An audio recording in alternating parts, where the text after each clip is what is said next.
Me toca presentar a nuestro conferencista magistral, al doctor Martín Becerra, que ayer se atravesó medio continente para estar aquí en San Luis Potosí con nosotros esta mañana.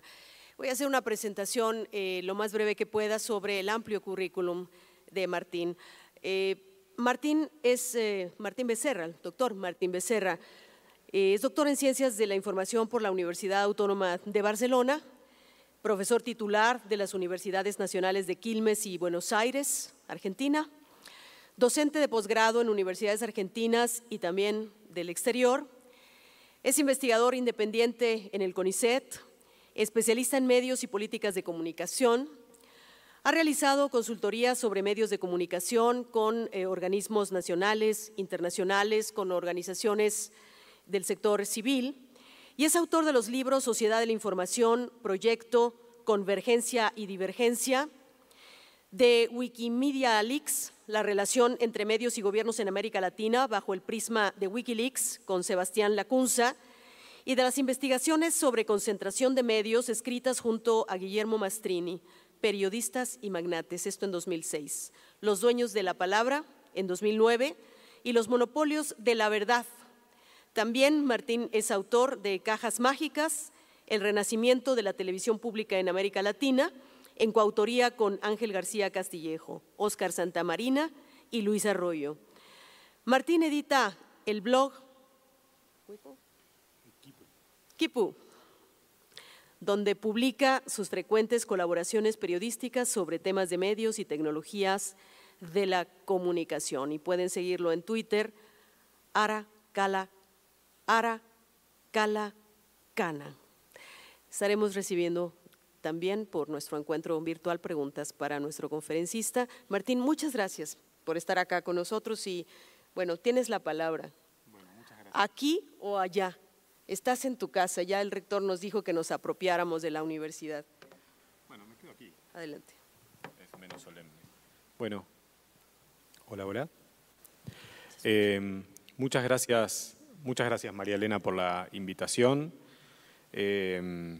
Gracias queridos colegas de la Asociación Mexicana de Investigadores en Comunicación, maestros, amigos, con los que tenemos frecuente contacto. Bueno, nosotros está previsto que hablemos sobre las nuevas regulaciones, las nuevas políticas sobre los medios de comunicación de varios países de América del Sur. Es una ocasión además muy propicia hacerlo en este ámbito y con el título que tiene el encuentro de la Asociación Mexicana de Investigadores en Comunicación, toda vez que la discusión por las leyes secundarias de la reforma constitucional es una discusión que tiene puntos de contacto y también tiene, entiendo yo, algunos aspectos diferentes en relación a las políticas de medios de varios países de América del Sur. Lo primero que quisiera señalar, digamos, es que es intentar inscribir el conjunto de estas políticas en tres grandes procesos, el primero de los cuales tiene que ver con la convergencia tecnológica, con el salto tecnológico convergente. Es un salto tecnológico que ha producido una desintermediación creciente de la labor mediadora que tenían los medios tradicionales, que pone en crisis, digamos, el discurso y la ideología de objetividad que habían cultivado los medios tradicionales durante décadas y en algunas industrias culturales durante más que décadas. Hay un proceso de reintermediación creciente. Esta situación, evidentemente, creo yo, debilita el papel de los medios, de las empresas de comunicación tradicionales, y es una situación que influye de manera decisiva en las nuevas regulaciones sobre el sector de medios de comunicación. Más aún si tenemos en cuenta que las nuevas regulaciones no son solamente legales, es decir, que podemos, desde una perspectiva amplia del concepto regulación, entender que hay regulaciones que hacen a la arquitectura, a la infraestructura y a la presencia de los medios de comunicación en nuestras sociedades, y que esa regulación por arquitectura, por infraestructura y por presencia es una regulación que está cambiando más allá incluso del nivel legal de consideración. El segundo proceso digamos, en el que se inscribe las nuevas políticas de comunicación es efectivamente el cambio de los modos de intervención estatal, es decir, las reformas o los cambios en regulaciones legales, en el plano legal de consideración. Nuevas normas legales, en algunos casos que transgreden también décadas de una inercia en donde los modos de intervención estatal a nivel legal en América Latina habían sido muy distintos a los que se están ensayando en la actualidad. Y bueno, vamos a referirnos también a este segundo proceso que tiene que ver con el cambio de modo de intervención estatal. Y el tercer proceso que quisiera marcar como contexto es el de el ensanchamiento de una discusión social inédita sobre la función de los medios de comunicación, discusión que estuvo, yo diría, concentrada durante muchos años en espacios reducidos de discusión, influyentes en alguna medida, pero reducidos al fin, digamos, quienes discutían sobre la función, sobre el rol de los medios de comunicación, era el estamento político, por supuesto, eran los estudiosos, los estudiantes, la comunidad de estudios de comunicación, en parte los profesionales, en parte quienes se desempeñan o se desempeñaban como periodistas, pero esta discusión no trascendía al espacio público. Y esa es una curiosidad, porque que en el espacio público se discuta sobre muy distintos aspectos o temas, pero que no se discuta sobre quienes troquelan en parte la agenda de ese espacio público, que son los medios de comunicación, como digo, representaba toda una curiosidad que en algunos países de América Latina, más que curiosidad, era casi un tabú. Entonces, yo diría que hay un proceso creciente de secularización de la discusión sobre la función de los medios de comunicación, ¿no? Esta idea de que esta discusión empieza a tomar contacto con el siglo, empieza a tomar contacto con la sociedad, con las necesidades, las percepciones que la sociedad tiene sobre el rol de los medios. Una somera caracterización de la tradición latinoamericana de sistemas de medios de comunicación. Ustedes saben, hay muy buena literatura producida a este respecto, que diferencia la tradición de América Latina en materia de regulación de medios de las tradiciones europea, por cierto, pero también de la tradición estadounidense. En una mirada superficial, suele emparentarse la tradición latinoamericana de organización, de estructuración y de regulación del sistema de medios con la tradición normativa estadounidense. Pero la tradición estadounidense es una tradición, comparada con la tradición latinoamericana, mucho más intervencionista en materia regulatoria de la que ha existido en América Latina, donde si algo llama la atención durante décadas es que han sido sistemas de medios muy controlados, pero muy poco regulados en términos normativos, en términos legales, ¿no? Esa escasa regulación legal, pero fuerte control del sistema de medios, en buena medida tiene una explicación en la prolífica relación que ha existido entre estamento político gobernante y dueños del sistema de medios de comunicación y estructura concentrada del sistema de medios de comunicación.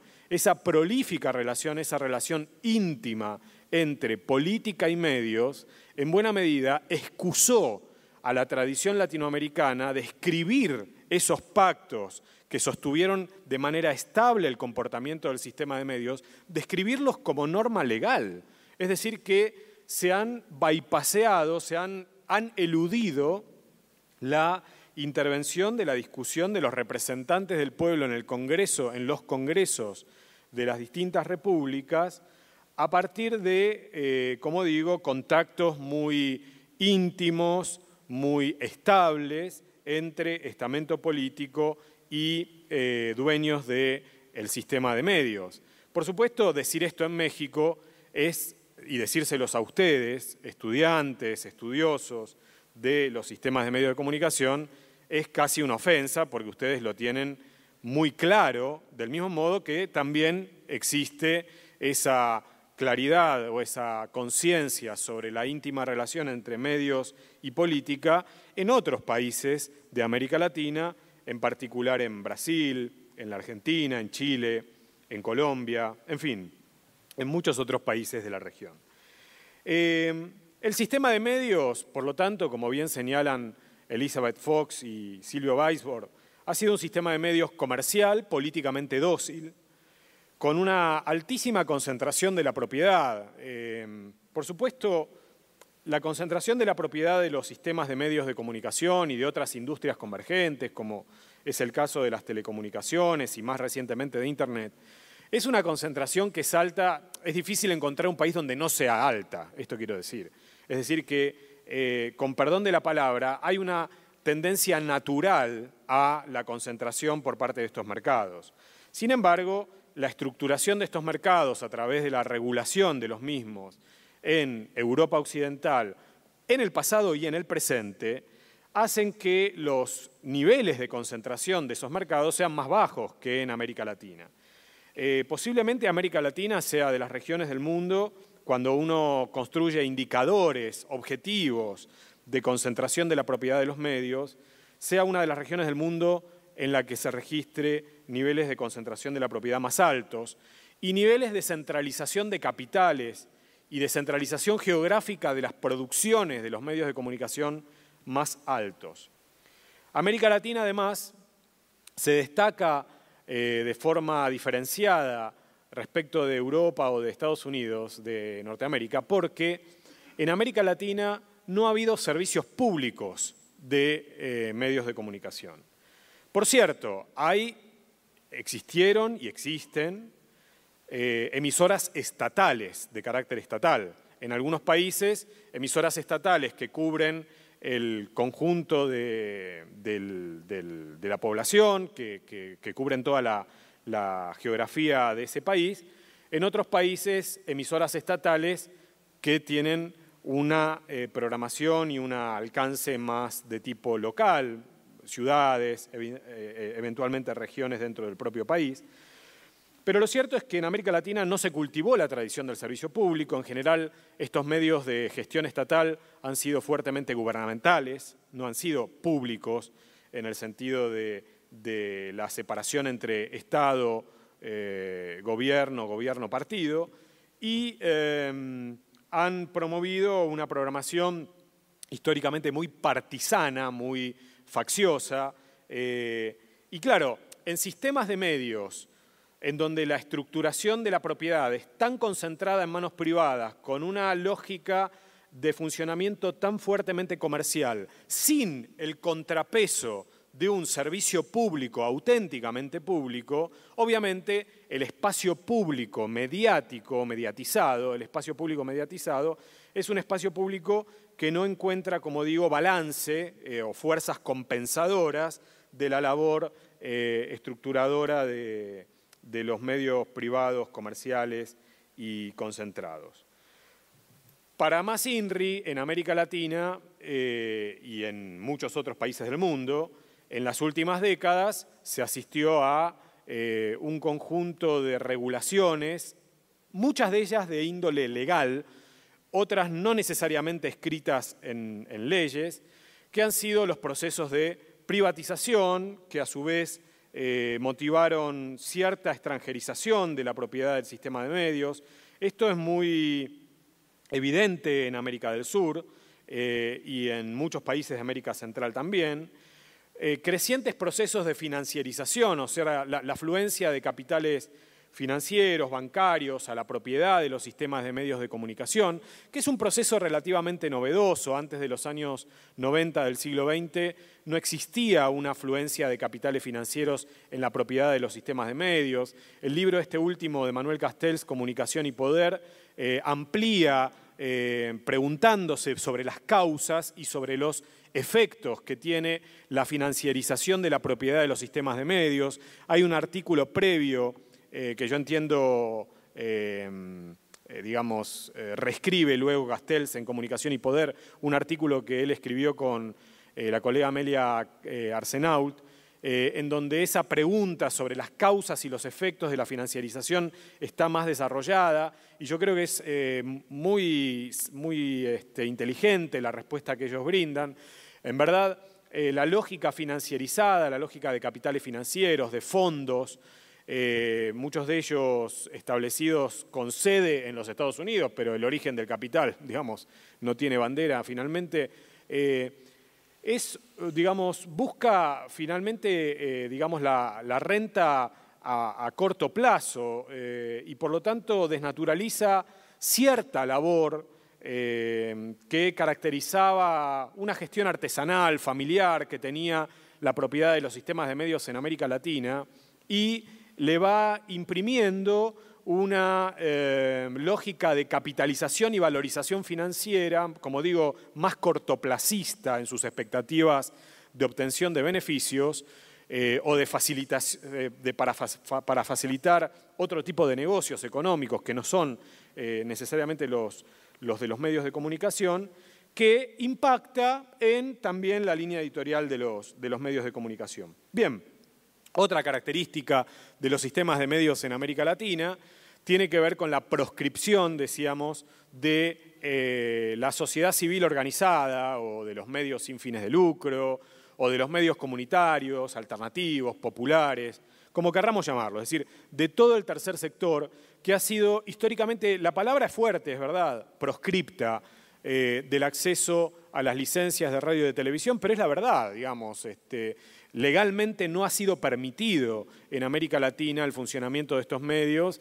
Cuando fue permitido, el alcance, la potencia que se les autorizaba era irrisoriamente baja o se les prohibía recaudar dinero a través de las emisiones publicitarias, por ejemplo. Es decir, existía una lógica de doble estándar para los medios comunitarios o de la sociedad civil, a los que en el mejor de los casos, cuando no se los perseguía para decomisarle los equipos, hago aquí un breve paréntesis, en Brasil en el año 2014, está criminalizada la comunicación comunitaria, cierro paréntesis, cuando no se los perseguía, se los autorizaba, como decía yo, con este doble estándar que en definitiva